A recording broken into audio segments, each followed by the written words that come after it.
अस्सलाम वालेकुम viewers, rich Pakistan के मक्का मौसम से नए एपिसोड के साथ मैं हूँ आपका मेज़बान अब्दुर्रहमान। आज हम डिस्कस करेंगे सीपैक के तहत पाकिस्तान में मुकम्मल होने वाले 43 मंसूबों को, जिनकी खबर हुकूमत ने कौमी असम्बली को दी है। हुकूमत ने एदाद शुमार बताए हैं कि अब तक सीपैक के तहत 43 यानी 43 मुख्तलिफ प्रोडक्ट्स मुकम्मल होकर हुकूमत पाकिस्तान को हैंड ओवर किए जा चुके हैं, जिनके ऊपर मजमूई तौर पर 24 अरब 70 करोड़ डॉलर्स की लागत आ चुकी है। इसके अलावा अभी 8 मंसूबे ऐसे हैं जो कि अंडर कंस्ट्रक्शन हैं और उनकी मालियत सिर्फ 759 मिलियन डॉलर्स है। यानी जो प्रोडक्ट्स हम लोगों ने सीपैक के तहत कंसीव किए और उसके बाद जो मुकम्मल हुए, उनकी अगर हम तादाद डिस्कस करें तो वो भी कुल मिलाकर तकरीबन 51 बनती है। और अगर इसकी हम अमाउंट डिस्कस करें तो बनती है 25 अरब 45 करोड़ डॉलर्स। आप लोग अखबारात में मुख्तलिफ फ़िगर सुनते होंगे, किसी में कोई फ़िगर आ रहा होता है, किसी में कोई। तो होता यूँ है कि हुकूमत जो एदाद शुमार शाया करती है, उन एदाद शुमार को अखबार में रिपोर्ट करने वाले जो साहिब होते हैं, जो टाइप करके ख़बर बनाते हैं, वो जो परसीव करते हैं उसके मुताबिक ये बात डिस्कस करते हैं। हमने जो ख़बर आपसे डिस्कस की है ये कौमी असम्बली में हुकूमत की रिटन दी हुई एक स्टेटमेंट है, जिसके मुताबिक 43 मंसूबे मुकम्मल हुए हैं और जिन पर 24.7 बिलियन डॉलर्स लागत आई है। अब ये वो पैसा है जिसका अक्सर यानी 95% तक हम लोगों ने बतौर लोन कंज्यूम किया है, जबकि बमुश्किल 5% ऐसा है जो हमें चाइना ने ग्रांट दिया है, फ्री में दिया है।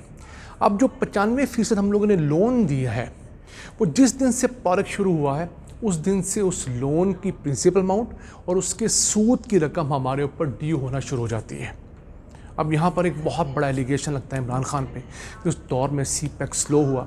बिल्कुल स्लो हुआ। दो बड़ी वजूहात थी स्लो होने की।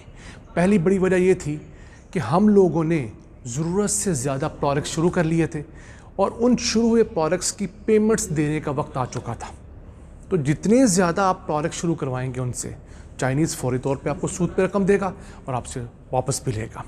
तो हम फंस गए थे। इस वजह से हमारे बहुत सारे प्रोडक्ट्स जिनकी ज़रूरत नहीं थी उन्हें डिले किया गया। मसलन बिजली पैदा करने के 8000 मेगावाट के मंसूबे मुकम्मल हैं। मुल्क के अंदर बिजली की खपत गिरती जा रही है। अगर उस दौर के अंदर मज़ीद 4-5 हज़ार मेगावाट के मंसूबे जो प्लान्ड थे वो शुरू कर दिए जाते तो आपको और मुझे बिजली का एक यूनिट जो शायद इस वक्त 75-80 रुपये में पड़ता है, वो 100 रुपये से ज़्यादा में पड़ना था। क्यों? हमें उन मंसूबों की भी कैपेसिटी पेमेंट देनी थी। तो एक बड़ी वजह ये हुई कि गो स्लो पॉलिसी के तहत मुख्तलिफ प्रोजेक्ट्स को डिले किया गया ताकि हमें प्रिंसिपल अमाउंट और सूद ना अदा करना पड़े। दूसरी वजह ये हुई कि कोरोना वायरस आ गया। कोरोना वायरस के आने के सबब बहुत सारे मामलात बैकलॉग पे चले गए, बहुत सारी फैक्ट्रियाँ बंद हो गई, पूरे मुल्क जैम कर दिए गए। तो उस बंदिश की वजह से भी चाइना और पाकिस्तान 2 साल उन प्रोजेक्ट्स को शुरू नहीं कर पाए। तो ये दो जो बड़ी वजूहात थी, इस वजह से सीपैक स्लो हुआ। अब भी अगर सीपैक ज़्यादा तेज़ी से नहीं बढ़ रहा, उसकी वजह क्या है कि सीपैक अब हम अफोर्ड नहीं कर रहे हैं।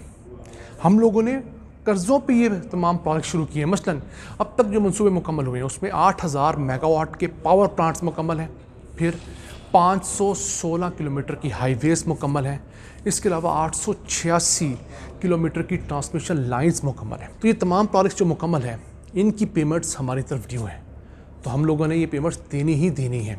उसके बाद अब पाकिस्तान के अंदर जो 8 मंसूबे इस वक्त अंडर कंस्ट्रक्शन है, छोटे मंसूबे हैं लेकिन फ्यूचर में बहुत फ़ायदे के मंसूबे। मसलन पाकिस्तान के अंदर बनने वाले 4 स्पेशल इकनॉमिक जोन्स इस मंसूबे के अंदर इस वक्त अंडर कंस्ट्रक्शन है। मसलन पंजाब में बनने वाला अलामा इकबाल इंडस्ट्रियल सिटी जो है, खैर पख्तूनख्वा के अंदर रशिया का स्पेशल इकनॉमिक जोन है, धाबेजी स्पेशल इकनॉमिक जोन सिंध के अंदर है, और सबसे बढ़कर हमारा बोस्तान स्पेशल इकनॉमिक जोन जो हम लोगों ने प्लान किया था बलूचिस्तान के लिए, वो भी अंडर कंस्ट्रक्शन है। इसके अलावा एक स्पेशल जानवरों की ग्रास होती है जिनको उसको पाकिस्तान में प्रमोट किया जा रहा है। फिर जो ग्वादर पोर्ट है उसका फ़ेज़ 2 जो है वो भी अभी अंडर कंस्ट्रक्शन है। तो इस तरह के फ़्लड की कुछ रिलीफ़ के प्रोजेक्ट्स को 50 के करीब स्कूल्स हैं खैर पख्तूनख्वा में जो फ़्लड से ख़राब हुए, उनको रीडो किया जा रहा है। तो सीपैक मजमूई तौर पर हमें जहाँ पर अब तक को 25 अरब 50 करोड़ डॉलर्स की फाइनेंसिंग मैच्योर करवा चुका है, वहीं 2,36,000 जॉब्स भी क्रिएट किए हैं इसने। 10 सालों के फिगर्स आए हैं, इन 2,36,000 में से 1,92,000 जॉब्स जो हैं वो हम पाकिस्तानियों को मिली हैं, जबकि बाकी जॉब्स जो हैं वो चाइनीज़ को पाकिस्तान मिली हैं। और चाइनीज़ को जॉब्स मिलने की बड़ी वजह यह है कि वो कमिटेड ज़्यादा हैं, वो काम ज़्यादा करते हैं, वो अपने टाइम स्लॉट में टाइम ज़ाया नहीं करते, हमारे मिस्त्री हमारे मज़दूरों की अक्सरियत की तरह, और फिर बहुत प्रोफेशनल लोग हैं। अभी पोटेंशियल ये है कि 2023 तक अगर पाकिस्तान इसको प्रॉपरली लेके चलता और वाकई जो प्रोडक्ट्स बनाए थे उनके साथ साथ हम उनकी एग्जीक्यूशन पे फोकस रखते तो 23 लाख जॉब्स पाकिस्तान में क्रिएट हो सकती थी। 2.3 मिलियन जॉब्स, ये कोई थोड़ी जॉब्स नहीं हैं। और हमारे जीडीपी जो है उसके अंदर एनुअली 2.5% का इजाफा होता। यानी कि इस साल हम लोग जो जीडीपी ग्रो करेंगे वो मैक्सिमम हमारी एक्सपेक्टेशन है 3% की। तो ये 3% की बजाय 2.5% ऐड करते तो 5.5% का अगर हम लोग जीडीपी ग्रोथ ले जाते तो पाकिस्तान के अंदर ये बहुत बड़ा हमारे लिए एक मार्का होना था। लेकिन हम 2-4 साल ग्रो करते हैं, फिर 2-4 साल हमारे रिसेशन के आते हैं, फिर अगली हुकूमत आके एक दफ़ा स्पेंडिंग करती है, फिर हम गिरावट में जाते हैं। तो हमें इस विशियस सर्कल से निकलना होगा। हमारी हुकूमत की पॉलिसीज़ को एक होना होगा। हमें तमाम दोस्त ममालिक, खा वो सऊदीया है, खा वो यूएई है, खा वो चाइना है, ये तमाम दोस्त हमें कह चुके हैं कि आप अपनी पॉलिसीज़ के अंदर एक तसलसल लेकर आएँ। आपकी एक हुकूमत एक कमिटमेंट करे तो दूसरी आने वाली हुकूमत भी उसी कमिटमेंट को लेकर चले, तभी जाकर आपकी इन्वेस्टमेंट्स मैच्योर होंगी, आपके प्रोडक्ट्स जो शुरू हुए होंगे उन्हें कंप्लीशन की तरफ जाने का मौका मिलेगा, और तभी जाकर आपका मुल्क तरक्की करेगा।